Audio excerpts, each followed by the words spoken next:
बहुत बहुत स्वागत है आप सभी का आपके अपने YouTube channel Shukla study point में। मैं शिवम शुक्ला आप सभी दोस्तों का हार्दिक स्वागत करता हूं।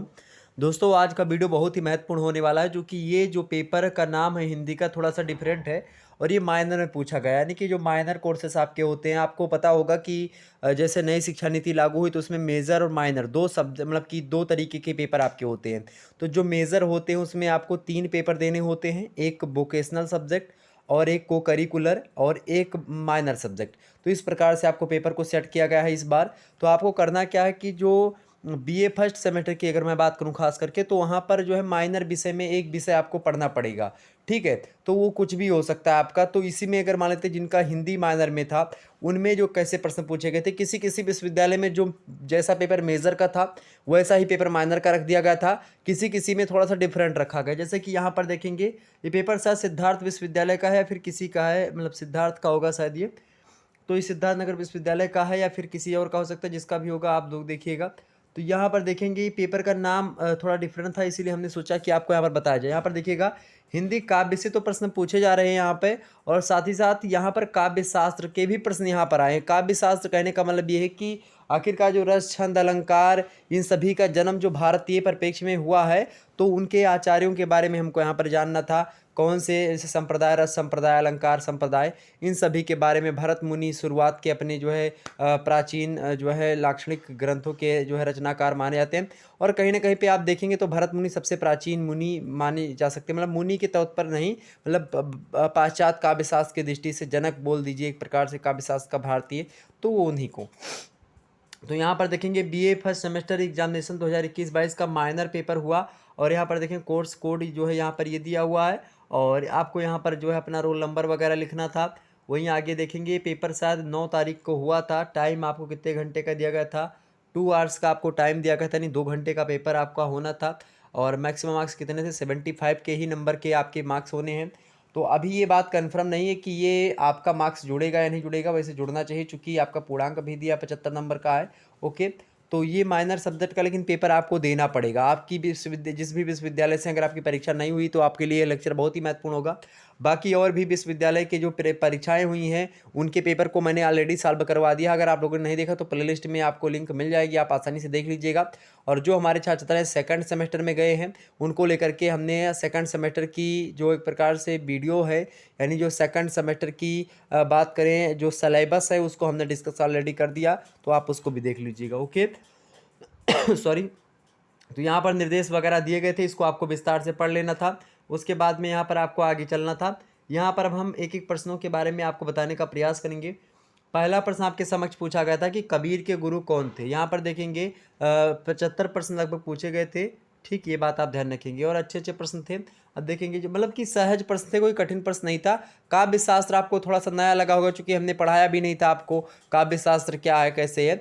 हमने लेकिन काव्य से जितने भी प्रश्न आपके आए हैं सब अगर कर देते तो भी आप यहाँ पर पास हो जाते। ठीक है, अच्छे अंक आते काव्य शास्त्र अगर छोड़ दें तो। लेकिन फिर भी काव्य शास्त्र से प्रश्न पूछे गए तो मैं आप काव्य शास्त्र भी हो सकता है आपको बता दूंगा, लेकिन हालांकि सभी विश्वविद्यालयों में किसी किसी विश्वविद्यालय में माइनर कोर्स में ये रखा गया है। ओके, चलिए पहला प्रश्न सभी को पता होगा, कबीर के गुरु का नाम। हमने बार बार बताया कि कबीर के गुरु का क्या नाम था भाई, तो क्या नाम था कबीर के गुरु का? नाभादास बिल्कुल नहीं था, राघवानंद नहीं था, रामानंद, जी हाँ बिल्कुल रामानंद राइट आंसर। और रामानंद जो था वो कबीर के गुरु का नाम था। ओके, आगे देखते हैं अगला प्रश्न देखिएगा। दूसरा नंबर प्रश्न आपके समक्ष दिखाई पड़ रहा है, मोटे मोटे अक्षरों में क्या लिखा है कि रामचरितमानस में कितने कांड हैं। भैया रामचरितमानस में आप देखिएगा जिनका पेपर है उनका हमें लगता है इन्होंने 11 एक में लगाया है, फिर यहाँ पर 9 को गलत काटा। अब सोचो यार, रामचरितमानस बार बार चिल्ला चिल्ला करके बताया था कि रामचरितमानस में 7 कांड है। आप देखेंगे शुरुआत का बाल कांड, उसके बाद में अयोध्या कांड, उसके बाद में क्या होता है अरण्य कांड, उसके बाद में क्या होता है आपका किष्किंधा कांड, फिर सुंदर कांड आपका आता है। ठीक है, फिर लंका कांड, फिर उत्तर कांड। तो इस प्रकार से आपका है क्या क्या, बाल कांड, अयोध्या कांड, अरण्य कांड, किष्किंधा कांड, सुंदर कांड, लंका कांड और उत्तर कांड। ओके, 7 कांड है रामचरितमानस में। तो ऑप्शन नंबर क्या होगा आपका? बी वाला राइट आंसर होगा। कौन सा? 7 कांड है रामचरितमानस में। नेक्स्ट प्रश्न देखेंगे, तीसरा नंबर प्रश्न है कि रामचरितमानस की भाषा की मतलब की भाषा में रामचरितमानस किस भाषा में लिखा गया है। तो रामचरितमानस किस भाषा में लिखा गया भैया? रामचरितमानस की जो भाषा है कौन सी भाषा है? ब्रज भाषा में नहीं है, बिल्कुल भी नहीं है। ये भाषा जो है ना तो खड़ी बोली में लिखा गया रामचरितमानस, ना ब्रज भाषा में है। कौन सी भाषा भाई? अवधी भाषा में लिखा गया। और बिहारी कोई भाषा नहीं, ये बात ध्यान रखेंगे, बिहारी आपकी कोई भाषा नहीं है। बिहारी में आप देखेंगे तो बिहारी की कोई बिहारी अपने आप में कुछ भाषा नहीं, बोली होती है लेकिन बिहारी बोली भी नहीं है। बिहारी में मगही, मैथिली, भोजपुरी ये सब बोलियाँ आती है बिहारी हिंदी में, ठीक है। और उसको बिहारी हिंदी नहीं जो है आप बिहारी हिंदी बोल सकते हैं, ठीक। तो ये आपका बिल्कुल भी नहीं होगा। तो ये आप देख लीजिएगा तीसरा। चौथा देखिएगा चौथा क्या दिया हुआ है आपका कि पीछे लागा जाई था। देखिए पाछे लागा जाई था लोक वेद के साथ। अब ये पंक्तियों की व्याख्या जो है हमने विस्तार से आपको करवाई है। पंक्तियाँ किसकी है? कबीरदास की है। क्या कहा कि पीछे लागा जाई था लोक वेद के साथ। ये अभी तक मैं पीछे लगा था किसके? लोक वेद के साथ में, मतलब कि मैं पीछे लगा था और मुझे कुछ भी नहीं प्राप्त हो सका। तो करेक्ट आंसर क्या होगा इसका? कबीरदास का ये है। और बाद में जो है जब गुरु हमको मिले तो हमको पूरा का पूरा दर्शन हो गया। गुरु को अंग यानी गुरुदेव को अंग से है। तो ऑप्शन नंबर इसका क्या करेक्ट होगा? ए करेक्ट होगा। अगला प्रश्न देखिएगा 5वां नंबर प्रश्न है कि तुलसी की रचना है। तुलसी की रचना कौन सी? जानकी मंगल बिल्कुल है। कवितावली इन्हीं की रचना। रामचरितमानस भी है। देखिएगा ऊपर सभी right answer option number D. अगला प्रश्न देखिएगा 6वां नंबर प्रश्न आपके समक्ष है। क्या दिया है कि कबीर के राम के संबंध में निम्नलिखित में से कौन सा जो है सही नहीं है, यानी कौन सा कथन सत्य नहीं। तो कबीर के राम कैसे हैं भाई? कबीर के नाम निर्गुण है, बिल्कुल कबीर के नाम निर्गुण है, निराकार भी हैं और उसके बाद में जो है अविनाशी भी हैं, लेकिन अवतारी नहीं मानते। ऑप्शन नंबर इसका क्या होगा? डी करेक्ट होगा। ओके, तो 5वें का करेक्ट आंसर क्या आप लगाएंगे? डी लगाएंगे। नेक्स्ट प्रश्न यानी 6वें का 7वां देखो भाई आप। 7वां प्रश्न क्या दिया कि पीपर पात सरिस मन डोला। इस पंक्ति में प्रयुक्त अलंकार का नाम बताइए। तो पीपर पात सरिस मन डोला, आप देखिएगा पीपर पात, पापा वर्णों की आवृत्ति हुई है एक से अधिक बार। यहाँ पर कौन सा अलंकार होगा? जाहिर सी बात है क्या? अनुप्रास अलंकार। पीपर पात सरिस मंडोला, यहाँ पर कौन सा अलंकार होगा आपका? तो यहाँ पर आपका अनुप्रास अलंकार हो सकता है। ओके, ये बात ध्यान रखेंगे। तरन तनुजा तट तमाल तरवर बहुछाए, चारु चंद की चंचल किरणें खेल रही हैं जल थल में। इन सभी में क्या है? अनुप्रास अलंकार आप देख सकते हो।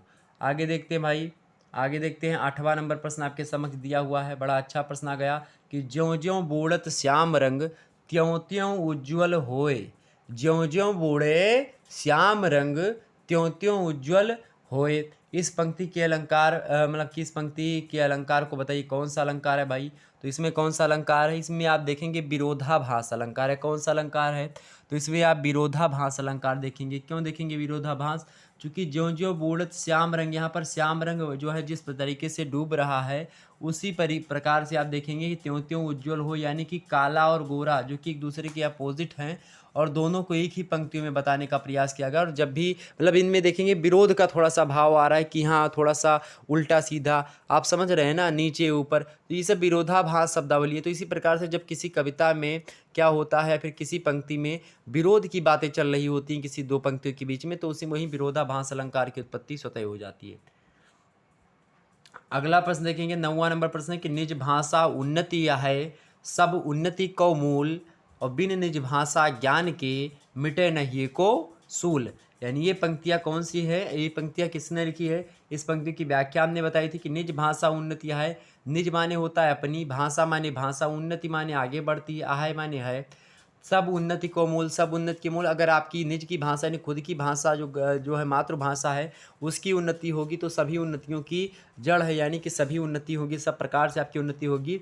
बिन निज भाषा ज्ञान की, अगर जिस व्यक्ति को निज भाषा का यानी खुद की भाषा का ज्ञान नहीं है जहाँ पर पैदा हुआ, मिटे न ही को सूल, यानी कि उसके ही मानी मतलब कि हृदय, उसके ही में क्या होता है जो सूल, यानी कि एक प्रकार से घाव, एक प्रकार से यानी ये लग गई है और उसका दर्द मिटता नहीं है। तो कहीं ना कहीं पे अगर हृदय के घाव को मिटाना है तो निज भाषा आपको पढ़नी पड़ेगी। ऐसा किसने बताया? ऐसा बताया भारतेंदु हरिश्चंद्र जी ने। और भारतेंदु हरिश्चंद्र जी का यहाँ पर दृष्टिकोण देखेंगे तो अपनी जो निज भाषा है वहाँ पर तात्पर्य जो है आपकी हिंदी से लिया गया और उसको आगे बढ़ाने के मतलब कि लोग लेकर के इन्होंने इन पंक्तियों की रचना करी। और ये पंक्तियाँ पूछी जा रही है कि इन पंक्तियों में कौन सा छंद है। तो भाई आपको पता ही होगा कि बिन निज भाषा मतलब कि ज्ञान के, ये क्या है? दोहा छंद में लिखा गया ये रचनाएं हैं। किसमें है? दोहा छंद में। तो ऑप्शन नंबर इसका क्या होगा? बी, अर्ध समात्रिक छंद है। ओके, अगला आप देखेंगे निम्नलिखित में से कौन सी रचना निराला की नहीं है। सरोज उनकी पुत्री का नाम था, उन्हीं की स्मृति में लिखा गया। सरोज स्मृति बिल्कुल इन्हीं की काव्य की रचना है। और कौन सी देखेंगे आषाढ़ बीड़ा, राम आषाढ़ बीड़ा भी छोड़ दिए, राम की शक्ति पूजा निराला की ही है। जागो फिर एक बार। अब देखिएगा इनमें से क्या क्या कौन सी रचनाएं हो गई, तो इसका करेक्ट आंसर क्या होगा 10वें ना का 10वें का करेक्ट आंसर क्या होगा भाई, तो बिल्कुल आसाध्य बीड़ा जो है आपकी, आसाध्य बीड़ा जो रचना है, आसाध्य बीड़ा, ये रचना किसकी है भाई, ये रचना वैसे आपको दिखाई पड़ा होगा किसकी है, आसाध्य बीड़ा अज्ञे की रचना है। कौन आसाध्य बीड़ा किसकी रचना है, अज्ञे की रचना है। जागो फिर एक बार ये किसकी रचना है, ये निराला जी की रचना है। राम की शक्ति पूजा निराला की रचना है। सरोज स्मृति निराला की रचना है। ओके, और आप देखेंगे एक बड़ी बहुत अच्छी अच्छी रचनाएं हैं। सरोज स्मृति आप पढ़ेंगे तो आपके आंसू आ जाएंगे। राम की शक्ति पूजा जब आप पढ़ेंगे तो देखिएगा कि इसमें किस प्रकार से भगवान राम लास्ट के समय में जब एक प्रकार से सोचते हैं कि हाँ मतलब निस्सहाय हो जाते हैं, एक प्रकार से आप देखेंगे कि तब वो शक्ति की आराधना करते हैं। तो इसका मेंशन यहाँ पर किया गया है और कृतवासी रामायण से इस सारी की कथा ली गई है। ओके, आगे देखते हैं। अगला प्रश्न देखेंगे, क्योंकि ये पूछा जाता रहा एग्जाम्स में किस रामायण से, तो कृतवासी रामायण से। अगला प्रश्न, निम्नलिखित में से कौन सी विशेषता प्रयोगवाद में नहीं है। प्रयोगवाद की कौन सी विशेषता नहीं भाई, तो ठोस बौद्धिकता रही है, दमित काम वासना, कुंठा अनास्था जड़ता का चित्रण, ये सब हुआ है, सर्वहारा का समर्थन। ठीक है, अब यहाँ पर देखेंगे क्या भाई, क्या पूछा गया कि प्रयोगवाद की विशेषता निम्न में से कौन सी नहीं है, तो कौन सी विशेषता नहीं होगी आपकी, दमित काम वासना। कौन सी, दमित काम वासना जो है यही आपकी जो है क्या है भाई, क्या पूछा गया था, विशेषता नहीं है ना, हमने विशेषता बतानी। दमित काम वासना जो है इसमें नहीं थी, आकर के इसका जो है दमन होता है। तो दमित काम वासना यहाँ पर आप ऑप्शन नंबर बी लगाइएगा। अगला प्रश्न देखिएगा आप सभी लोग, 12वां नंबर प्रश्न दिया गया है। 12वां नंबर प्रश्न क्या दिया गया आपके समक्ष है, निम्नलिखित में से कौन सा मात्रिक छंद है। मात्रिक छंद माने होता है कि जिनकी हम मात्राओं की गणना करते हैं, मात्राओं की गिनती करते हैं, लघु लघु और जो है गुरु देखते हैं जिसमें, ठीक, तो उसमें किसमें देखते हैं हम, दोहा में देखते हैं, बिल्कुल दोहा में देखते हैं हम। ठीक है, बिल्कुल दोहा में हम देखते हैं, दोहा में मात्रा हम देखते हैं बिल्कुल हम, तो यही हो गया आपका option number A correct answer. Okay, बाकी इंद्रवर्जा मालिनी कवित्त ये सब कैसे हैं, ये सब आपके वार्णिक छंद है, मात्रिक नहीं है। ओके, अगला प्रश्न 13वां नंबर, निम्नलिखित में से कौन सा शब्दालंकार का भेद नहीं है।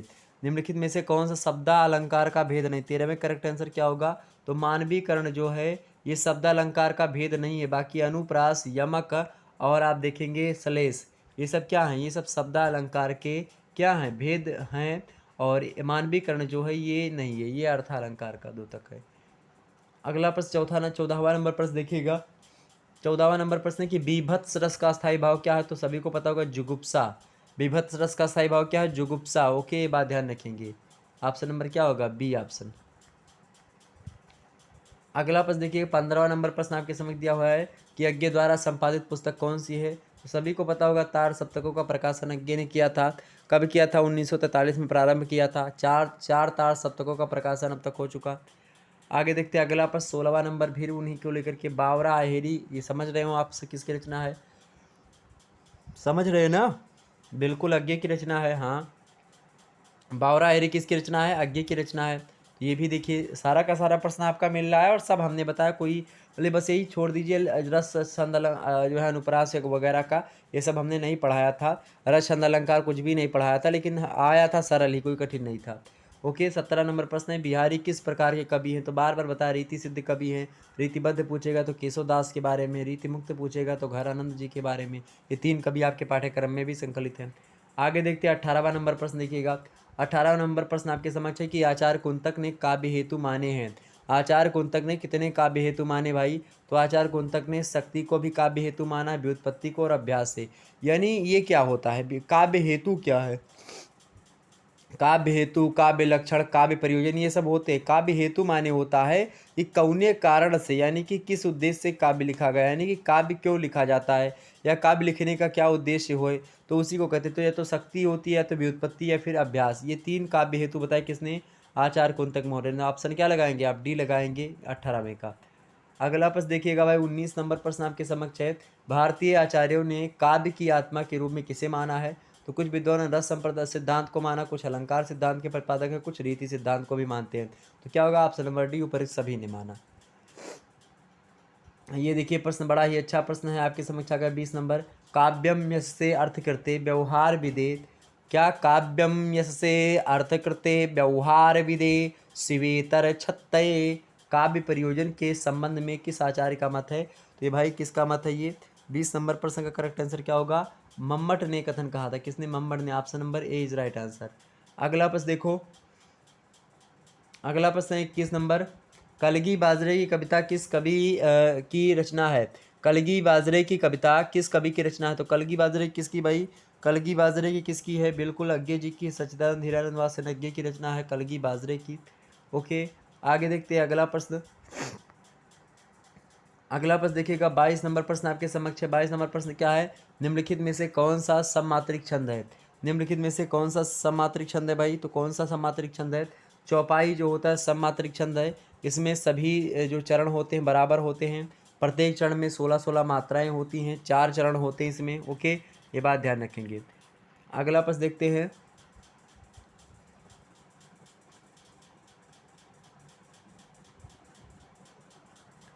तेईस नंबर प्रश्न देखिएगा आप सभी लोग। प्रश्न है कि जहाँ उपमेय में उपमान की संभावना या कल्पना की जाती है तब वहाँ पर कौन सा अलंकार होता है? तो जब भी ऐसी कंडीशन हो कि उपमेय में उपमान की संभावना या कल्पना की जाए, तो जब उपमेय में उपमान की संभावना या कल्पना होती है तो उसमें हम उत्प्रेक्षा अलंकार देखते हैं, यानी तब उत्प्रेक्षा अलंकार की निष्पत्ति होती है।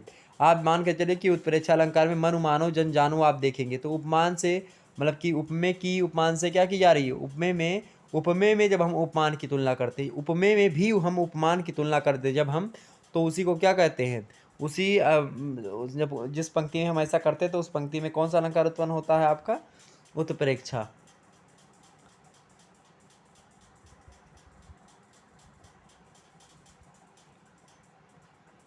चौबीस नंबर पर देखिएगा, बड़ा अच्छी कविता है ये। जागो फिर एक बार कविता से है। और किसकी कविता है जागो फिर एक बार? तो ये निराला जी की कविता है। और क्या कहा कि शेरों की मांद में आया है आज सियार। क्या? शेरों की मांद में आया है आज सियार। शेर कौन? यानी सिंह। सियार माने क्या होता है? जो कुत्ते की मतलब बिल्लियों की तरह होते हैं और गन्ने वन्ने खेत में ज़्यादा रहते हैं। तो शेरों की मांद में आज आया मतलब कि आया है आज सियार, जागो फिर एक बार। इस पंक्ति में सियार जो शब्द है वो किसके लिए प्रयोग किया गया? तो भाई आपको ऑप्शन में दिया गया था यूनानियों के लिए, बी दिया था मुगलों के लिए, सी दिया था अंग्रेजों के लिए और डी दिया था इनमें से कोई नहीं। तो उस समय किसके लिए? अंग्रेजों के लिए सियार शब्द का प्रयोग किया गया था और सिंह शब्द जो है भारतीयों के लिए।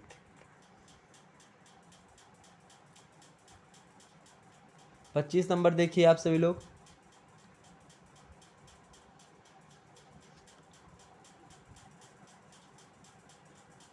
पहला प्रश्न है कि निम्नलिखित में से किस कवि की कविता का आधार बिंदु क्या है? फैंटेंसी है। और फैंटेंसी का नाम सुनते ही एक नाम तो आपको याद आया था, गजानन माधव मुक्तिबोध जी का। तो फैंटेंसी के बादशाह कहे जाते हैं कौन? गजानन माधव मुक्तिबोध। फैंटेंसी में इनको पछाड़ने वाला कोई है नहीं। हिंदी में फैंटेंसी की जब भी बात आती तो गजानन माधव मुक्तिबोध का नाम सर्वोपरि आता है।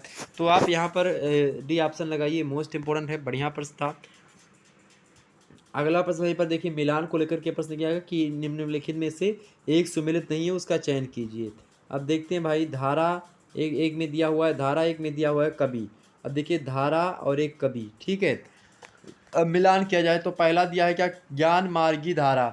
ज्ञान मार्गी धारा के कबीर हैं, बिल्कुल हैं, सही है पहला। दूसरा कृष्ण भक्ति धारा के कौन है? मीरा, बिल्कुल है कृष्ण भक्ति धारा की, सही है। प्रेम मार्गी धारा के कौन है? नानक हैं, ये नहीं है प्रेम मार्गी की। ओके। रीति मुक्त धारा यानी नानक आपके ज्ञान मार्गी में आएंगे। प्रेम मार्गी में आपके जैसे कि शेख निसार हो गए, मलिक मोहम्मद जायसी, कुतुबन मंजन, ये सब आते हैं प्रेम मार्गी में। और रीति मुक्त धारा के कौन है? घनानंद है, बिल्कुल। तो ऑप्शन नंबर क्या होगा? सी आपका राइट आंसर होगा। ओके, आगे देखते हैं। अगला प्रश्न है 27 नंबर कि यह दीप अकेला स्नेह भरा है गर्भ भरा मदमाता पर, इसको भी पंक्ति को दे दो तुम। ठीक है, ये देखिएगा ये पंक्तियाँ किसकी है? या दीप अकेला स्नेह भरा है गर्भ भरा मदमाता पर, इसको भी पंक्ति को दे दो। 27 का करेक्ट आंसर क्या होगा? फटाफट से बताने का प्रयास करेंगे। बिल्कुल,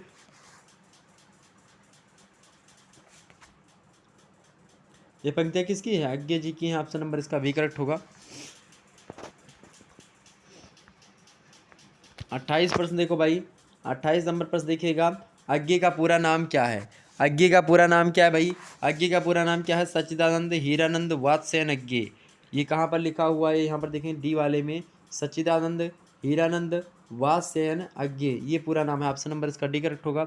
अगला प्रश्न, तो ये सब तो बड़े सरल प्रश्न थे, कोई ज़्यादा कठिन नहीं थे, और जनरली जब माइनर के पेपर होते तो वो सरल ही बनाए जाते क्योंकि वो माइनर है। ओके, अगला प्रश्न 29 नंबर, भामा किस संप्रदाय के समर्थक थे? भामा किस संप्रदाय के समर्थक हैं भाई? भामा जो थे रीति के थे, और क्रोक्ति के, ध्वनि के, किसके थे? 29 का बताने का प्रयास करेंगे। और ऑप्शन डी में तो मैंने आपको बताने अलंकार, यही मेन है अलंकार वाला। तो ये जो भामय है वो अलंकार संप्रदाय के कौन है, जो है संप्रदाय के समर्थक आचार्य माने थे। कौन? भामय, अलंकार संप्रदाय के। अगला प्रश्न है आपके समक्ष, काव्य आदर्श। काव्य आदर्श एक पुस्तक का नाम है, तो इस पुस्तक के रचयिता कौन है, ही पूछा गया है। तो काव्य आदर्श पुस्तक के रचयिता कौन है भाई? तो ये दंडी महोदय थे, आचार्य दंडी। आचार्य दंडी ने ही काव्य आदर्श नामक पुस्तक लिखी। ऑप्शन नंबर इसका भी करेक्ट होगा। ये सब काव्य शास्त्र के प्रश्न हैं। अगला प्रश्न बड़ा अच्छा प्रश्न है, 31 नंबर, साहित्य दर्पण ग्रंथ के रचयिता कौन है? साहित्य दर्पण ग्रंथ के रचयिता कौन है भाई? तो सभी को पता होगा, आचार्य विश्वनाथ जो हैं ये साहित्य दर्पण ग्रंथ के रचयिता। ऑप्शन नंबर इसका ही करेक्ट होगा। अगला प्रश्न, शब्दार्थो सहितो काव्यम, बड़ा फेमस कथन है ये, और किसका? शब्दार्थो सहितम काव्यम। काव्य का प्रस्तुत लक्षण किसने निर्धारित किया है भाई? किसने किया है? तो करेक्ट आंसर क्या होगा इसका? बिल्कुल भामा ने किया है। क्या? शब्दार्थो सहितो काव्यम। नेक्स्ट प्रश्न आप देखिएगा, नेक्स्ट प्रश्न क्या है? 33 नंबर देखिएगा आप सभी लोग, चांद का मुंह टेढ़ा है, क्या प्रश्न है? चांद का मुंह टेढ़ा है का मतलब कि इसके रचनाकार कौन है? तो चांद का मुंह टेढ़ा है, इसके रचनाकार कौन है भाई? तो गजानन माधव मुक्तिबोध ने लिखा क्या? चांद का मुंह टेढ़ा है, और उन्होंने ही लिखा इस बात को। ओके, तो आगे देखते हैं मतलब इस रचना को। आगे नेक्स्ट प्रश्न आपके समक्ष है, छायावाद के 4 प्रमुख स्तंभों में से एक नहीं है। देखिए सारे के सारे प्रश्न आप देख लेंगे, बहुत अच्छे आ रहे हैं और बहुत अच्छे तरीके से हमने बताया भी है। तो छायावाद के बृहत्तरी पूछे, स्तंभ पूछे, ब्रह्मा विष्णु महेश पूछे, दुर्गा पूछे, सब हमने बताया था। ठीक, किसको? प्रकृति का सुकुमार कवि, किसको? ऐतिहासिक नाटकों का बादशाह,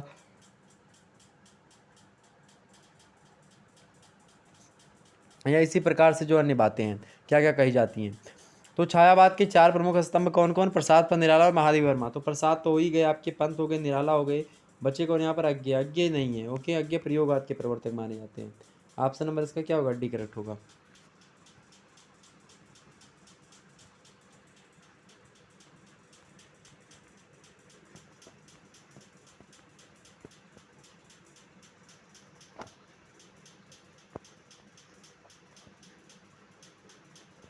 एक मिनट रुकिएगा, कहाँ चला गया?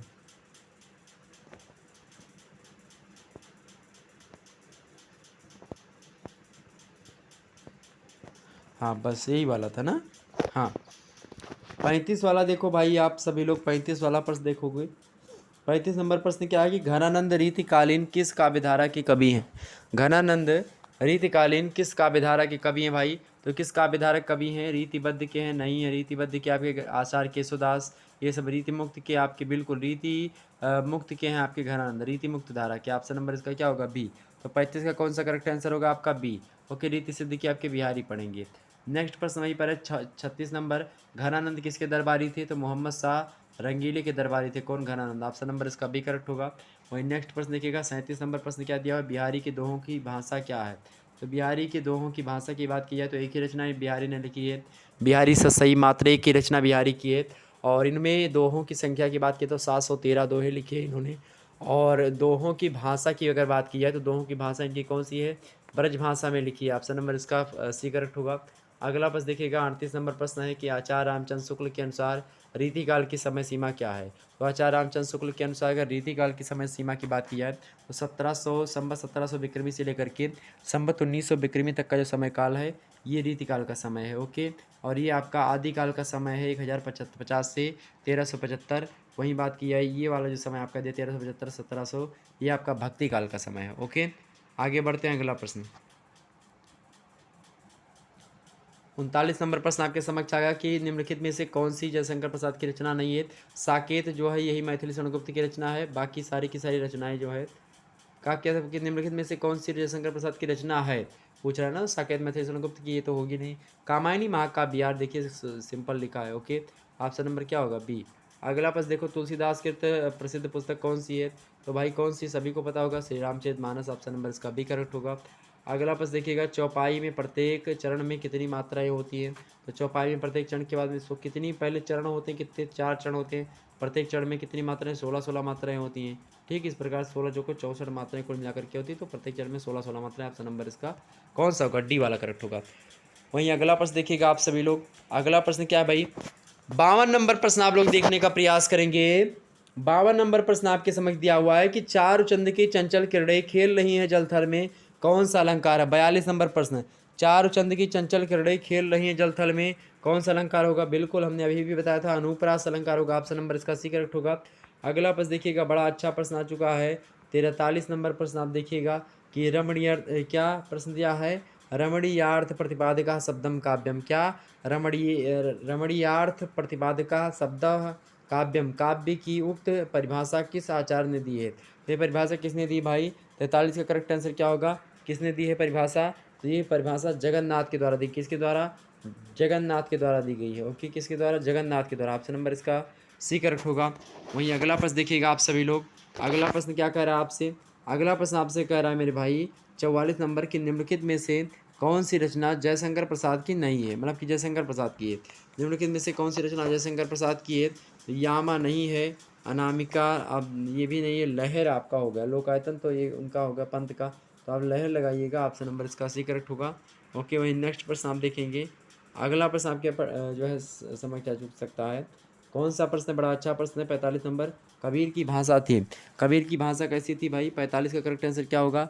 कबीर की भाषा क्या थी? तो कबीर की भाषा कैसी थी? सदुक्कड़ी थी। ऑप्शन नंबर डी में दिया, सदुक्कड़ी is right answer. Option number D.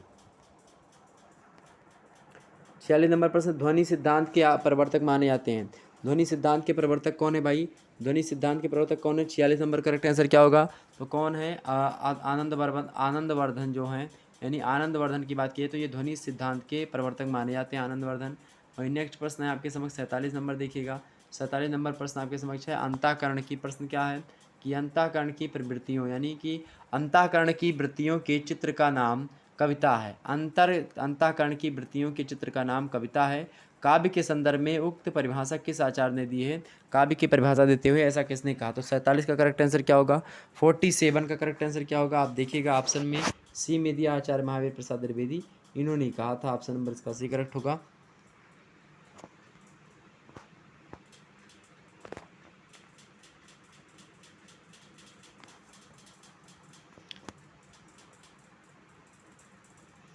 अगला प्रश्न देखिएगा 48 नंबर कि मुझे जो है भ्रम होता है, प्रश्न क्या है कि मुझे भ्रम होता है कि प्रत्येक पत्थर में चमकता हीरा है और हर एक छाती में आत्मा अधीरा है। मुझे भ्रम होता है कि प्रत्येक पत्थर में चमकता हीरा है, हर एक छाती में आत्मा अधीरा है। ये पंक्ति के जो है किस कविता से ली गई है? ये पंक्तियाँ किस कविता से ली गई भाई? 48 का करेक्ट आंसर क्या होगा? 48 का करेक्ट आंसर क्या होगा? तो बिल्कुल ऑप्शन नंबर इसका कौन सा करेक्ट होगा? बी करेक्ट होगा। मुझे हर कदम कदम पर चौराहे मिलते हैं, मुझे हर कदम कदम पर चौराहे मिलते हैं, इस कविता से लिया गया। ओके,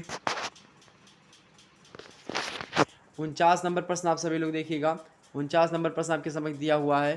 प्रश्न बड़ा ही अच्छा है कि संतों ने माया को क्या कहा है? तो माया महाठगिनी हम जानी, संतों ने माया को क्या कहा है? महाठगिनी का। ऑप्शन नंबर इसका बी करेक्ट होगा।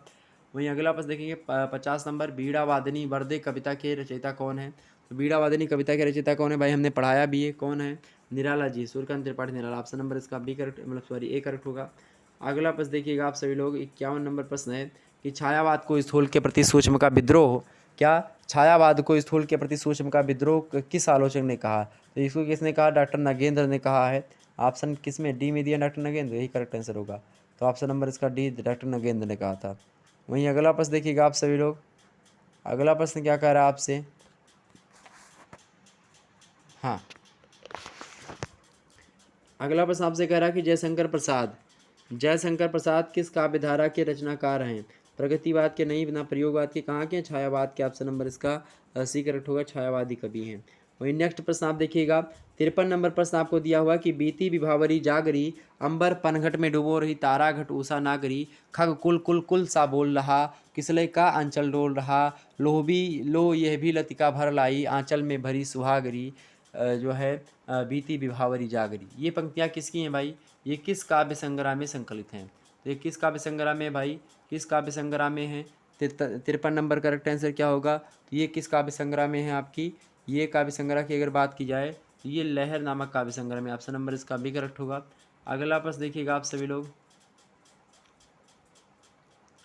54 नंबर प्रश्न है कि काव्य प्रयोजन के संदर्भ में, काव्य प्रयोजन के संदर्भ में सबसे समयक दृष्टि आचार्य मम्मट की है। मम्मट ने काव्य प्रयोजन के कितने भेद बताए हैं?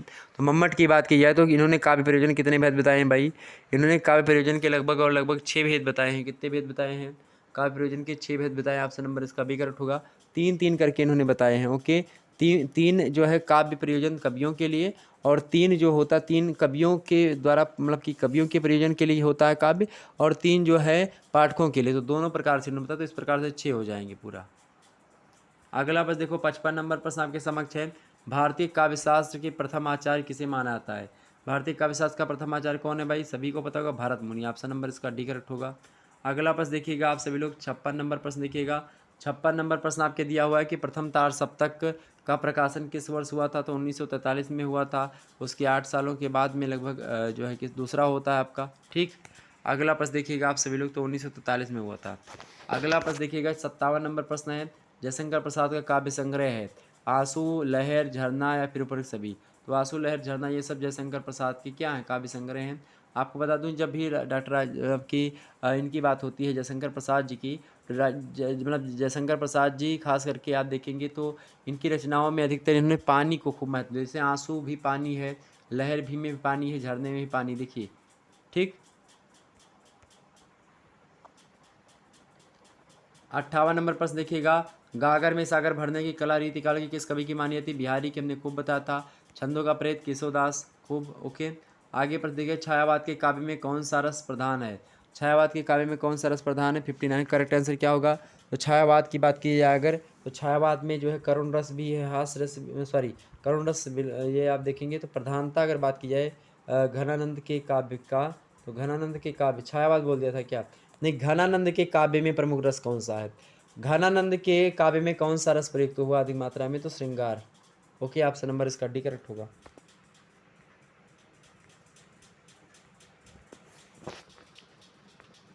अब अगला प्रश्न तो यहाँ पर दिखाई पड़ ही नहीं रहा, 6वां नंबर प्रश्न देखिएगा, लेकिन इसको अगर पढ़ना चाहे तो क्या लिखा हुआ है यहाँ पर?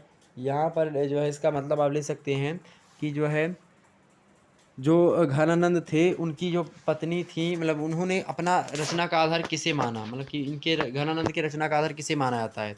कल्पना शक्ति को, आश्रयदाता को, तत्कालीन समाज को? नहीं, तो इनकी प्रेमिका थी सुजान, उन्हीं पर इनकी रचनाएं खासकर केंद्रित हैं। तो ऑप्शन नंबर इसका डी करेक्ट होगा। अगला प्रश्न देखिएगा, 31 नंबर प्रश्न दिया हुआ है आपके समक्ष। 31 नंबर प्रश्न आपके समक्ष दिया हुआ है। प्रश्न है कि तुलसीदास ने, प्रश्न क्या है? तुलसीदास ने रामचरितमानस की रचना किस पद्धति पर की है? तो तुलसीदास जी ने रामचरितमानस की रचना किस पद्धति पर की है भाई? तो किस पद्धति पर करी है उन्होंने दोहा चौपाई पद्धति पर करी। ऑप्शन नंबर इसका सी करेक्ट होगा। अगला प्रश्न देखिएगा, जो है 62 नंबर प्रश्न देखिएगा। 62 नंबर प्रश्न आपके समक्ष आ चुका है। 62 नंबर प्रश्न देखिएगा, बहुत अच्छा प्रश्न आपके समक्ष आ चुका है। प्रश्न क्या है कि 3 बेर खाती थी वह, 3 बेर खाती है, जो है नगन जड़ाती थी वह, और नगन जड़ाती है। प्रश्न अच्छा है और पंक्तियाँ भी अच्छी हैं। पंक्तियाँ क्या कह रही हैं? पंक्तियाँ कह रही हैं कि 3 बेर खाती थी वे, 3 बेर खाती है, और नगन जड़ाती थी वे, नगन जड़ाती है। इन दोनों लाइनों का अर्थ आप देखेंगे कहीं ना कहीं पे अलग है। ओके, तो इन पदों में कौन सा अलंकार है? आपसे यही पूछा जा रहा है। उपमा अलंकार है, रूपक है, यमक है, या फिर श्लेष है? कौन सा अलंकार है? 62 का करेक्ट आंसर क्या होगा? इसमें कौन सा अलंकार है भाई? इसकी बात की है तो इसमें यमक अलंकार है। ओके, तो ये जोड़ी की बात की जा रही है। जब कभी एक से अधिक वाक्य एक में प्रयुक्त हों और अलग अलग स्थानों पर अलग अलग अर्थ देते तो उसी को यमक अलंकार। ऑप्शन नंबर इसका सी।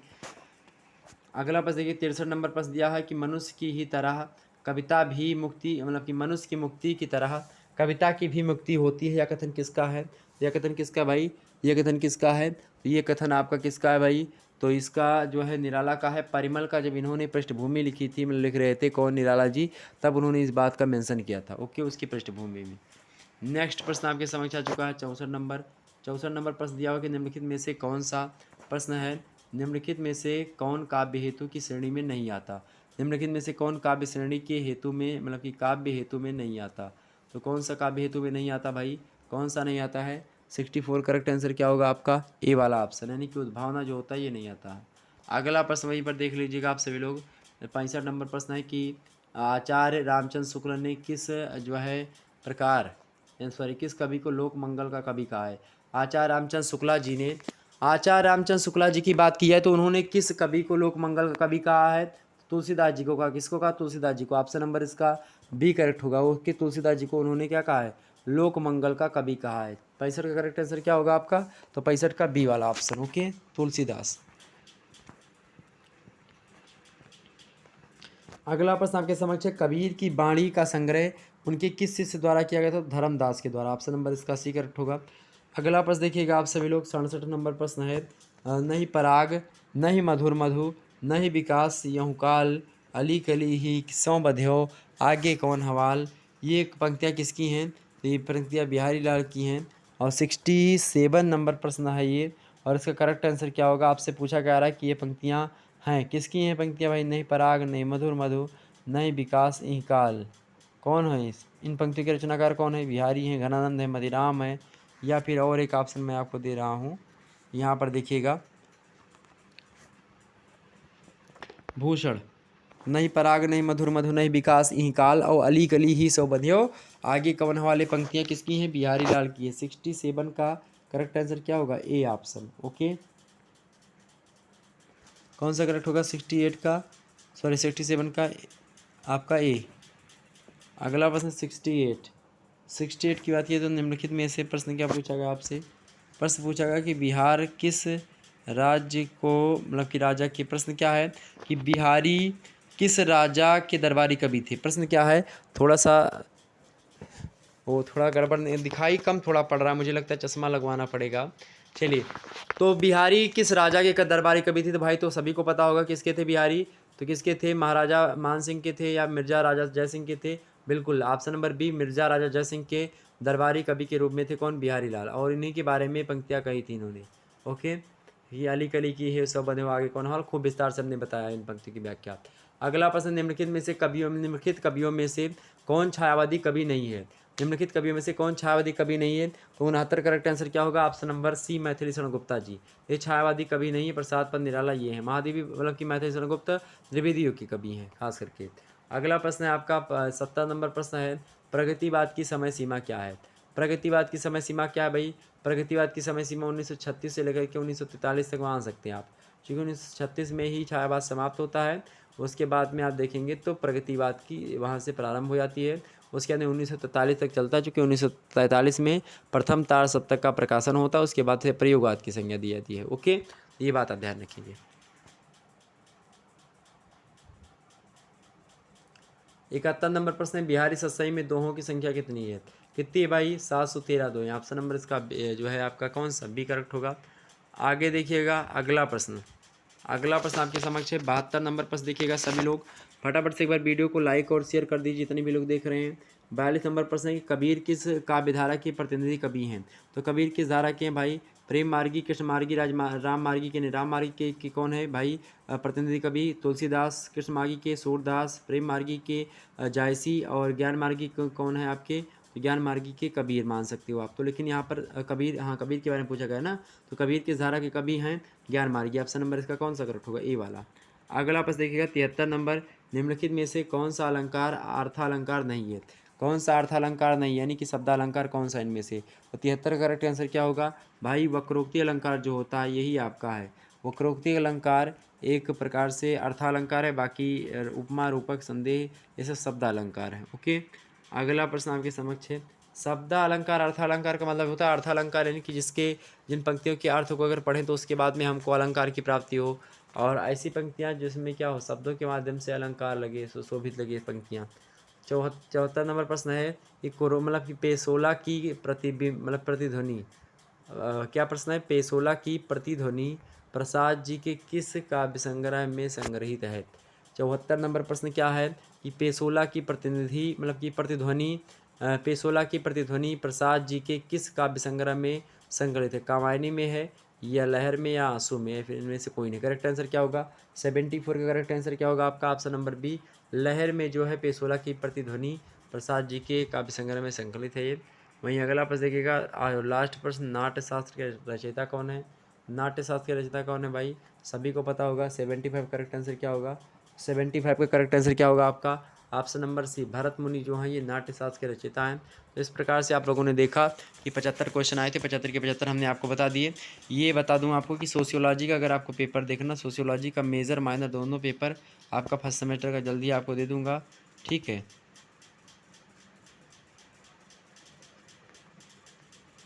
तो चलिए फिर मिलते हैं हम नेक्स्ट वीडियो में, तब तक के लिए जय हिंद, जय भारत। आप सभी का बहुत बहुत धन्यवाद हमारे से जुड़ने के लिए। इसी प्रकार से अपना प्यार दुला बना रखिएगा। धन्यवाद।